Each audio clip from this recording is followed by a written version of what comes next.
Learning English.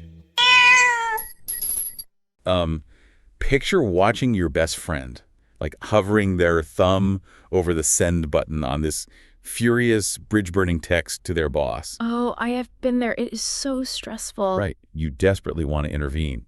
But, well, you know that coming on too strong will just make them defensive, and they'll probably just hit send anyway. Exactly. And, there is this delicate art to giving advice that actually gets heard without triggering that resistance. Yeah, it really requires, linguistic finesse. You have to know exactly how to dial the pressure up or down based on the situation. Welcome back to Radio Aikawa Quick Recap by Noelia, Lesson 43, Speaking Patterns, Advice Using Should. Today's mission is mastering the nuances of should to guide choices effectively without sounding like a dictator. Here's the key sentence. I think you should call her right now and explain that, honestly. One more time. I think you should call her right now and explain that, honestly. This is where that finesse really comes into play. Because by placing I think before should, well, it explicitly frames the advice as purely subjective. Right, it softens it. Yeah, but doesn't this make the advice sound incredibly weak? Like it almost feels like leaving a door cracked open rather than just pushing them through it. It might seem weak at first glance, sure, but that open door is exactly the point. I mean, when someone knows they've messed up, their ego is bruised. Yeah, their defenses are sky high. Exactly. So a hard command like, do this now, will just make them shut down completely. Ah, I see. So by saying, I think, we're softening the blow and giving them, the necessary space to process the suggestion. Precisely. It acts as a pressure release valve, right? So ultimately, this mild approach helps them save face while still steering them toward the right decision. They feel like they arrived at the conclusion themselves. Exactly. Here's the first phrase. You should lock your bike. Theft is common here. One more time. You should lock your bike. Theft is common here. This marks a very distinct shift in tone. Like it completely strips away the I think to create a naked, direct you should. Yeah, you can really feel the difference. Right. That directness is completely intentional here.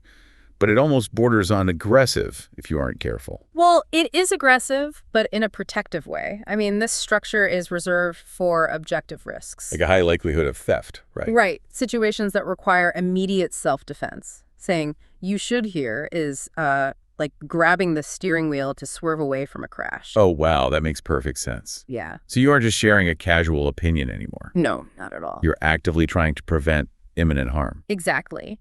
The urgency of the situation demands that clear, unfiltered approach.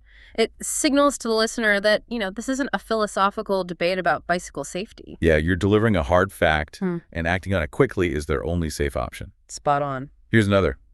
The deadline got moved up. You should probably hurry. One more time. The deadline got moved up. You should probably hurry. This one feels totally different from the bike theft example. Largely because inserting the word probably expertly dials back the urgency. It really does. Yeah, instead of a frantic, panicked command to rush, it creates a much more objective, mature observation. The mechanics of that single word are fascinating. You're simply laying out the reality of the timeline without imposing your will on their stress levels. It's like presenting them with the weather forecast rather than telling them to grab an umbrella. That is a great way to put it. It tells the listener that based purely on the facts, moving quickly is their best bet. So it guides their behavior smoothly and rationally. Exactly, without you having to sound like some overbearing boss micromanaging their time. Here's today's scene. Let's look at a scenario where a friend is furious about being stood up.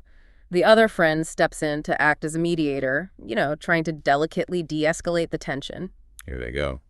I'm still so mad at Jack. He completely forgot about our dinner plans last night. To be fair, he did text you that his emergency meeting ran way over time. I don't care about his excuses. I was waiting at the restaurant all by myself for an hour. He didn't mean to do that. I think you should forgive him. This exchange really captures the heat of a frustrating moment. And you can hear the raw emotion in colloquialisms like be mad at or complaining that the meeting ran way over time. You really can. The tension is high. Yeah, but the way the tension is handled at the end is just brilliant. The strategy there is entirely about pacing.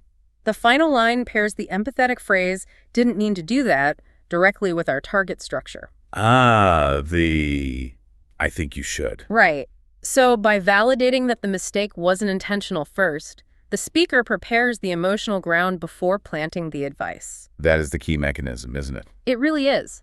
Then I think you should forgive him acts to gently dissolve the resentment. It offers a graceful way out of the anger without invalidating the furious friend's very real feelings. Exactly, making the advice feel like a lifeline rather than a lecture. Noelia has prepared 25 practical phrases for this lesson. We highly encourage you to head over to the pattern practice and original dialogue sections on the blog. Practicing these phrases in their natural context is the only way to bridge the gap between knowing the grammar and actually speaking fluently. The link is in the description. Try out these new advice skills the next time someone needs your help. But remember to check that pressure dial before you step in. See you next time.